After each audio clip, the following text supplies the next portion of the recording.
So my talk is on how AI will transform the world. I have 3 parts, and mostly the last part is the meat of the talk. So I'm going to start just sharing about the progress of AI. You're probably familiar with AI breaking all the records in all kinds of things, in games and protein folding and medical diagnosis. And in this chart, we plotted, interestingly, against history. And on the vertical axis is a logarithmic scale of how much computing is required. So what's interesting to see is, first, the new big breakthroughs are becoming more and more numerous, especially after 2010. So what happened in 2010? Well, deep learning happened. So the trajectory of computing used to be like this. Now it's like this. This is a slope of about 1.5x per year. This is a slope of about 7 times per year. So the implications here are several. First, deep learning must be amazing to create so many breakthroughs. Secondly, the new breakthroughs are not just breakthroughs in themselves. They require an incredible amount of computation. Why do they need so much computation? Because they run on data, and more data is needed. So this is the takeaway from this slide. And with all of this progress, how does deep learning work? Basically, deep learning is very different from the human brain.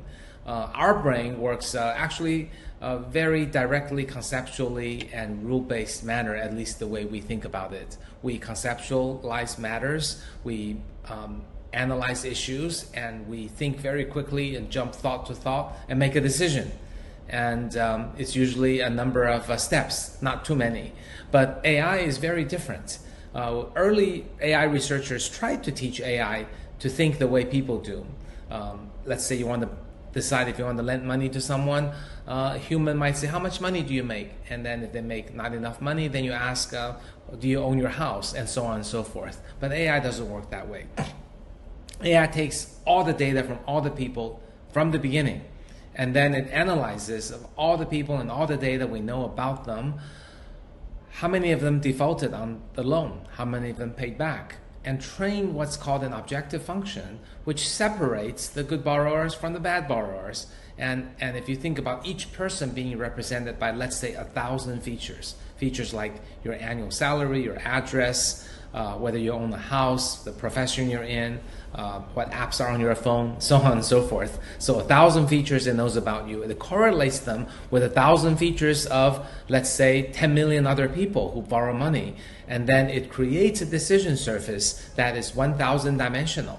So it essentially, imagine it's a 3-dimensional issue. Then it would make a decision surface and separate the people who returned the loan and people who defaulted. And then a new person comes in and says, I want to borrow some money. Then you collect 1,000 features from them and you see if they lie on this part of the curve or that part of the curve. Note that I draw the curve in 3 dimensions, but actually it's 1,000 dimensions. So in order to train this 1,000-dimensional deep learning system, of course we need a lot of data.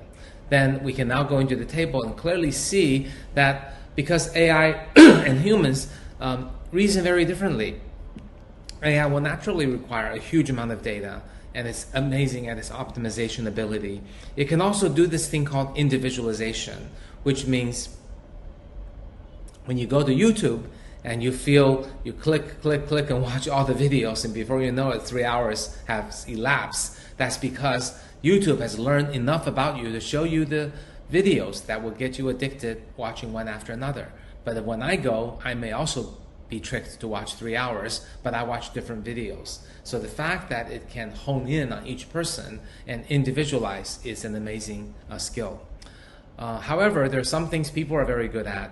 The ability to abstract, analyze, we have common sense, we have insights, and we're able to be creative, come up with new concepts, not having to just optimize based on someone else's, that someone else gave us to do, which AI has to do. So that's what differentiates human from AI, and that's why we shouldn't combine the two, compare the two, and say, when will AI be a superset of human? Well, we think differently, so why should we be supersets of each other?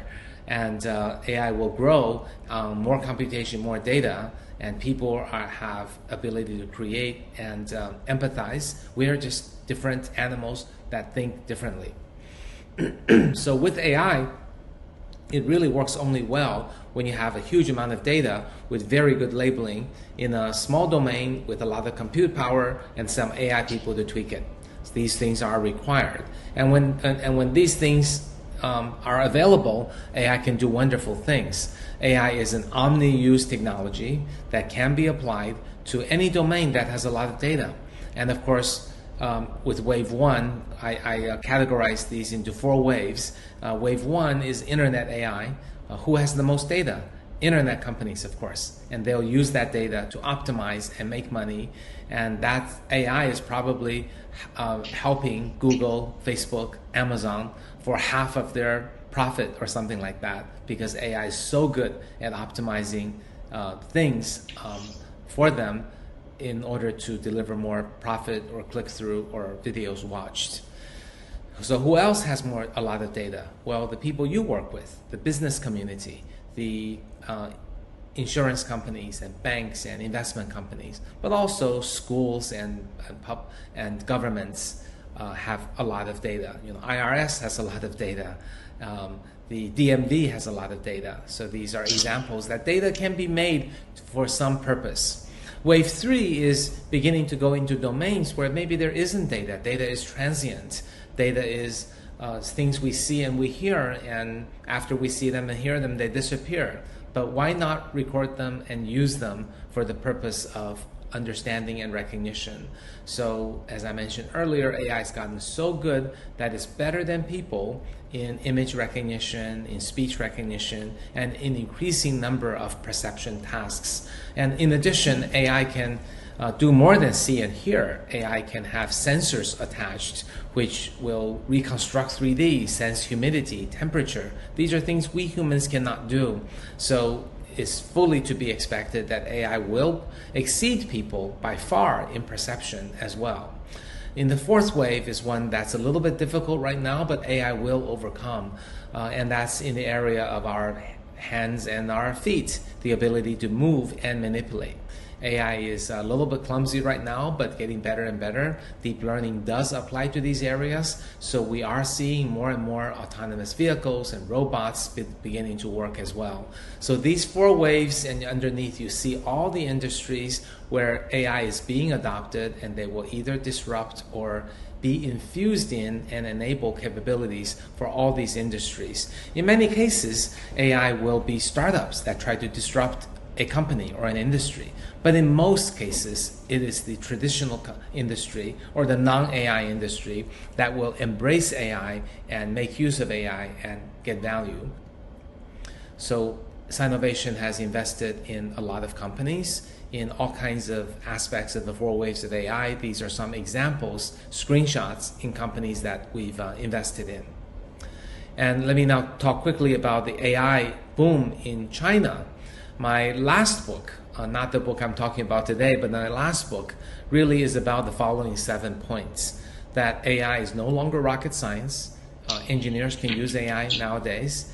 You guys know that. Secondly, AI is the next electricity as an omni-use technology to be infused everywhere, and we've talked about that. Thirdly, data is the new oil because data is what drives and improves AI performance. And in that case, China is the new OPEC because there's so much data in China.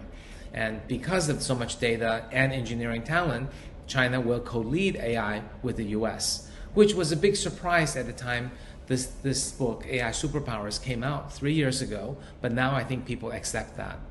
And that China will lead in some areas while the US will lead in other areas. And if we look at the 4 waves of AI, from internet to business to perception to automation, there are some areas that China will be quite good at. For example, in automation and robotics, because China is the world's factory, so it will grow very quickly. Enterprise and business, China has a tougher time with that. And in perception, with object and speech recognition, a lot of it has to do with attention to detail, so China is gaining ground as well. But the most amazing thing is, back in 2013, China was nowhere. In fact, in my last book, AI Superpowers, I talked about the Sputnik moment, when China actually woke up around the time of AlphaGo to realize that, hey, this is important, we got to do something. And amazing progress has been made in the past 8 years. And we're roughly seeing a state where China's roughly caught up with the US in implementation and commercialization. So China became an AI superpower because of the engineering prowess, because China had tough entrepreneurs who built great internet companies and mobile apps, which collected a lot of data, especially super apps like WeChat. And that has led to great innovations, because built on all that data, trained smart AI, China was matching the US in the new types of AI-enabled apps that it could come up with. But the key thing, number 4, is that data is the new oil, and China just has so much data because of more people and also more usage.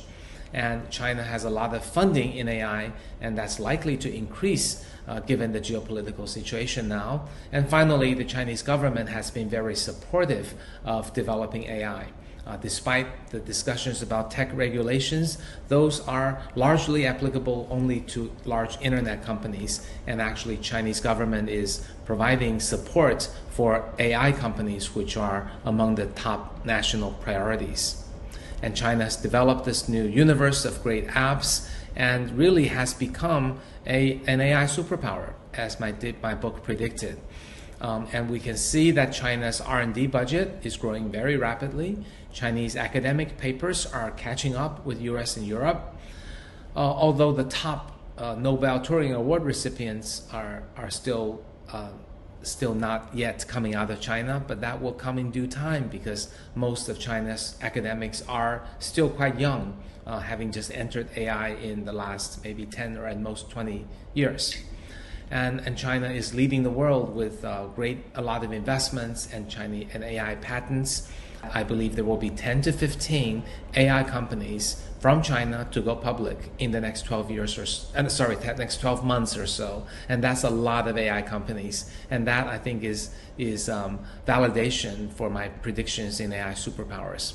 And a lot of that is because of government support, saying it's a priority, building the infrastructures, having cities that are building smart infrastructures that will in turn support smart robo-buses and robo-taxis. These are examples where infrastructure spent is the smartest spent by a country, so that commercial companies don't have to build infrastructure because none of them can afford to do so. But at the same time, there's also market forces at play. I've talked about China being the world's factory. Chinese wages are far surpassing that of India and Vietnam. So how does China prevent all the factories to become outsourced? That is, if US and Europe and other developed countries don't outsource to China, but outsource to India and Vietnam because of lower costs, well, automation is the most effective and sustainable solution. So China needs to, the market needs to, the factory owners and the manufacturing companies need to automate in order to continue to stay price competitive. And that's why I think while the last 20 years, the internet and mobile, the apps and the internet has really, with China's growth in population, propelled the greatest part of the Chinese economy. Going forward, it's going to be AI and automation in the next 10 or 20 years. And with that, I go now into the future of AI, which is the subject in my book, AI 2041, that you'll have a copy. The book has 10 stories written by my co-author, Stanley, who is brilliant in storytelling, but I'm not going to tell you any stories now. You can enjoy that when you go home with the book. A few words of what happens 20 years and beyond. I would say that in 20 years, AI will not be fully super intelligent, fully AGI, but AI will learn a lot of human ability to analyze and abstract using the current data-centric approach. That we will see breakthroughs in human AI symbiosis. We will see AR and VR finally working with peripherals like glasses or even contact lenses that are not too heavy and so nerdy. We will see quantum computing working, and that will be another disruption and big boost to AI algorithms. but I think we will not see singularity, dystopia, or true AGI. And I don't mean to be negative at all on AI. I think if we think of the human brain as one circle, AI as another circle, they overlap somewhat. The AI circle will clearly get very large and much larger than the human circle. But they will be doing tasks that humans cannot do anyway. There are many things that humans can do that we don't understand how we cognitively do it. The brain sciences have not developed to understand our ability to create, analyze, have common sense, or our ability to have self-awareness or emotion. And overcoming any of this would be a huge breakthrough as large as deep learning. And it's not likely that we can have a dozen such breakthroughs in the next 20 years when we've only had one breakthrough in the last 60. So it's just unlikely that we would get to singularity so soon. The last point about externalities, I won't go into a lot of details, but I would say that there are a lot of externalities. AI creates challenges about personal data being lost, endangered, or misused. It creates danger of building AI that is biased or unfair. There's danger of AI security. Of course, there's AI brainwashing. If AI targets each of us and makes us watch videos to get addicted, and who knows what we've become after such addiction. So these concerns are very real. They are in a society. It's caused AI to be perceived more negatively than positively in the US. And I think there needs to be a multifaceted ways to solve that. In the book, I talk about many ways, including regulations, but also including things like, can governments do AI audits? It also includes things like, can there be third-party watchdog that measure the degree of deepfakes and use ESG as a mechanism to force internet companies to do better? But most importantly, I think most of these technological problems will be solved by technology. Just like when electricity created problems, people got electrocuted, but it was overcome not by regulation or policy, but by circuit breakers. When internet was connected to PCs, virus was a big problem. That wasn't solved by regulations. It was solved by antivirus software. So I think there are many potential solutions. And one such solution, for example, overcoming personal data privacy concern, is called federated learning. And it basically says, give your data only to entities you trust, and let that entity train models based on yours and other data from people who trust the entity. And then many entities will train models that get aggregated. So think about it as you trust the hospital with your data anyway. So why not train a big cancer model one part at a time? One part in your hospital, one part in my hospital. None of the hospitals share our data further, but their models are merged. So that is a potential technological solution to deal with the issue. I have many ideas in the book, and I don't think any of them work well enough. Otherwise, we wouldn't have these externalities or concerns anymore. But I do think overall, AI as a technology platform, just like past platforms like electricity, PC, and mobile, are neutral by definition. But technologists have a responsibility and have demonstrated that they've been successful in containing these technological problems, so that eventually the technological platforms do a lot more good than bad for the society. So these are the predictions in my book. Thank you.